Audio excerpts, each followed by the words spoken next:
Hi and welcome to another edition of Business Bites from Bauer Media Audio here in Northern Ireland. My name is David Tighe, the Managing Director of Bauer Media, and each week we catch up with a special guest and we talk business. This week it is a special guest. It's the Secretary of State for Northern Ireland, the Right Honourable Brandon Lewis MP. Brandon, welcome to Business Bites. Thank you. Looking forward to it. It's good to be able to come and visit in person rather than just doing everything virtually as the last couple of years. Well, I have to say, we've been doing this for 2 years and you are our first live guest in person. So there's a first for you. Well, I am honoured. There you go. I'm glad. You'll always remember that. Let's get straight into the conversation. You've just recently been in Washington. You've been promoting business from Northern Ireland in Washington. Tell us a little bit about the trip and what insights did you gain while you were there?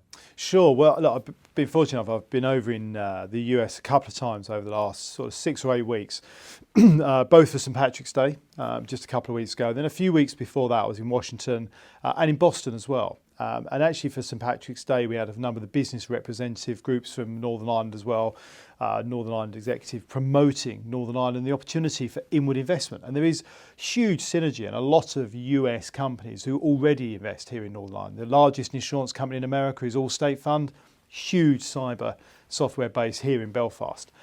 Similarly, Liberty Mutual, companies like that. And I was talking to the British American business groups in Washington and individual companies and the wider Chamber of Commerce and business community in Boston as well around these synergies, particularly for cyber and high-tech industry where Belfast is globally leading now. And I think it was also about reminding them that, of course, even within the UK, Belfast is the number 2 place to invest in tech and fintech now in the whole of the UK and top 25 in the world and growing. Right. And what kind of feedback were you getting from the people that you were meeting out there? Really positive. So they like they think the skill base in terms of the human resource here in Northern Ireland is very, very strong. There's a global reputation now growing. After all, about 20, arguably 25% of the world's hard drives, for example, even if you're on the cloud, the hard drives that run the cloud have parts that are developed, built and designed here in Northern Ireland. Massive steps forward in cyber and things like that. The work between the public sector, the academic sector with Queen's and Ulster University and the private sector with things like Catalyst, all of these things are very, very attractive to US companies who are looking to invest in the UK and are particularly attracted to Northern Ireland because there is a skill set, there's a whole way of life that they think works really well and has good synergy with their ethos as well. And did you get any kind of specific feedback? Are you expecting to see some fruits from your labours, so to speak? Yes, these things never happen quickly. So I'm not necessarily going to say we'll see big investment in the next few days or anything. But certainly some of the companies I spoke to, including the few companies I spoke to are looking at investing here at the moment and are looking between Northern Ireland and a few other places, but like the interaction I have with the executive, like the support from across the public sector, including UK central government and the way the private sector is developing. I can't underestimate and underline enough, the big attraction is the skill base, the skill set that the people of Northern Ireland have got. That's what's attracting people. But even some of the companies are already here who are looking to expand. There's a big insurance company, American insurance company, is a relatively small base here, looking to grow very quickly. I encourage them to try and challenge Allstate Fund in scale and size. And we as a government and the executive working together want to see thousands more jobs in this industry grow and develop as we move ahead over the next couple of years. Good to hear. You were with local business leaders and representative groups earlier on today. How did that conversation go and what were they saying to you? Good. I meet with them pretty regularly. It's generally been virtual, so again, it's been good. Today we were able to meet in person in our new offices. The Northern Ireland offices moved to a new base ourselves, actually, at Erskine House in the heart of Belfast. It was great to see everybody in person. And actually, it was talking through a range of things that are there that are challenging businesses, the cost of energy rising, the changes as we're coming out of the pandemic, as we start reverting back to normality. That brings challenges in itself. Some of the supply line challenges, and particularly the wide-ranging impacts of the war in Ukraine, the abominable invasion by Putin into Ukraine, has quite a big knock-on effect, both for agriculture, because it affects global energy prices, it affects fertiliser costs, direct supplies of grain and wheat that would have traditionally come from Ukraine, not just into the UK, but across Europe. We're part of a global food chain. So that has an impact that we've got to be very conscious of in the period ahead, and the wider impact on energy prices. So there's quite a lot we talked through today. What's really good, I have to say, I think we're very fortunate here in Northern Ireland. Those business groups, all of them actually, are very, very forthright in their views. They'll come out, explain when there's an issue and a challenge, but also very focused on solutions and working together across the executive and with UK government and each other about resolving these in a way that's good for Northern Ireland and the wider Northern Ireland business community. I think sometimes there can be a risk that people will look at how can they make their slice of the cake bigger at the expense of everybody else. That's commercial nature. What's really good, I find, with the business community here is they work together to make the cake bigger, so everybody benefits, and very cognizant of each other's needs and requirements. And so I find them a really good group of people and good organisations to work with. And so we had one of our regular meetings literally just before I got here. Well, it's good to hear that feedback. You mentioned Ukraine. Obviously, one of the most up-to-date piece of information we're hearing is places like Germany talking about rationing fuel to businesses. That's going to give people a little bit of food for thought. Any further updates on that?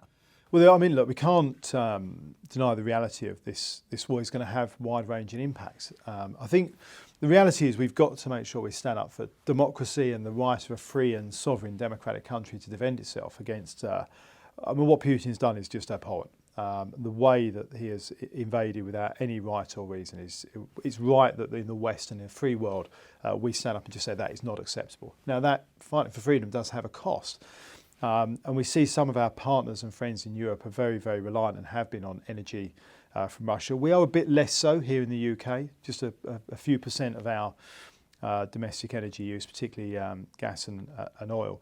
But it does have an impact because we are part of a global economy, and global energy prices were rising even before that invasion in Ukraine. And that has a knock-on effect for individuals, and obviously a huge number of individuals particularly are buying oil at the moment. I understand that, not just as a Secretary of State, as an individual.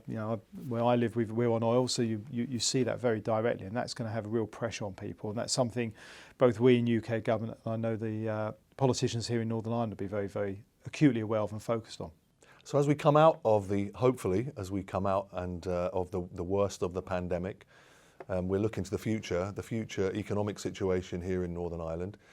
What's your view on that? Does it look rosy despite the kind of short to medium term choppy waters with the Ukraine situation? Yeah, look, there's no denying we're in some challenging times at the moment with the energy prices and this situation in Ukraine. But I'm really optimistic as we come out of COVID about Northern Ireland's position. I think on a whole range of levels. If I look across the sectors, one of the things I think is really exciting about Northern Ireland, and is always good to be able to talk about, is the business community and what it's doing and how the economy is shifting and changing. And whether you look across advanced engineering and manufacturing, where Northern Ireland has a brand name around the world, whether we think about the creative arts, actually, not just Game of Thrones, although the new Game of Thrones Studio 2 is fantastic. And that does raise the profile of Northern Ireland for tourism. Tourism is a huge income generator for Northern Ireland. But creative arts, we're seeing Netflix are going to be investing 150 million here. Pinewood Studios across the UK looking to expand. There's benefits here. And that is good because although we all think about creative arts as the actors who we see and enjoy watching, actually behind that are the carpenters, the musicians, the technicians, all of these trades. That's all good for the economy. And I come back to the point I made at the beginning around the discussions with the US. What is going on here in and around Northern Ireland, around the tech industry, cyber, artificial intelligence, quantum computing, medical technology as well. It is groundbreaking. It's world leading. I remember visiting a phenomenal company called Axial 3D with the Prime Minister actually not long ago, who have designed the work to be able to convert MRIs and X-rays from 2D into 3D.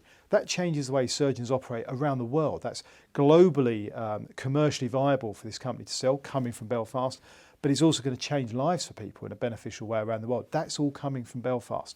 But as I say, that wider technology piece and the growth in that and the global recognition of Northern Ireland being a global leader for this, I think has really big implications, positive growth implications for the future. Finally then, let's just talk about our neighbours. We're on one island here. What's happening with the Republic of Ireland? How are you building relationships with their business community and with their government? And how do you think that situation is going to develop over the next while? Sure. Well, look, I mean, a good timing. I think it was just last week we had, the week before last, we had the British-Irish Intergovernmental Conference, which I co-chair with the Irish government, Simon Coveney. And we worked together on a range of issues. And even just at the last meeting, one of the things we were talking about was very much, this is an island that we share. The economies of the UK and Ireland benefit from working together, and the connectivity across from Ireland through Northern Ireland and into Great Britain is hugely important for all of us, both Northern Ireland and the wider UK and Ireland itself. Having that connectivity through infrastructure, having it through infrastructure including digital infrastructure, but businesses. And when you look at places like Donegal and Derry, Londonderry, who work effectively as one economic unit, recognising that, how do we work on that to the benefit of everybody is good for both Ireland and Northern Ireland. And so we're very keen on developing that and looking at what more we can do to ensure that we are utilising the huge funds of money that are there from the UK SPF fund, as we call it, the Levelling Up Fund, the New Deal money that I'm investing in the Northern Ireland economy, the Shared Island Fund that the Irish government have put in place. How we bring all this together to make sure we're maximising bang for our buck for businesses and individuals across Northern Ireland, from my point of view, and from Ireland. And that's what the British-Irish Intergovernmental Conference does. And we go wider than that. We also have the British-Irish Council that brings together England, Scotland and Wales with Northern Ireland and Ireland as well, that meets regularly. So the interaction between the governments is something that's constant. And again, for the economy, we were pleased to announce just the week before last that we're going to be having a joint venture at bidding across all of the nations, England, Scotland, Wales, Northern Ireland and Ireland, for the world, for the football championships in 2028, I think it is, which would be exciting to do together. And if we get it, it'd be great for everybody, both for the economy and the excitement of seeing such a great sporting event here across the islands. Well, Secretary of State, we know that you're pressed for time, but we do appreciate you taking some time out to have a chat with us today on Business Bites. And we wish you the very best of luck in the position going forward. And we hope that those choppy waters slow down a little bit and we power our way out of this current situation. But thanks for being our guest. No, my pleasure. Thanks for having me. Cheers. Thank you.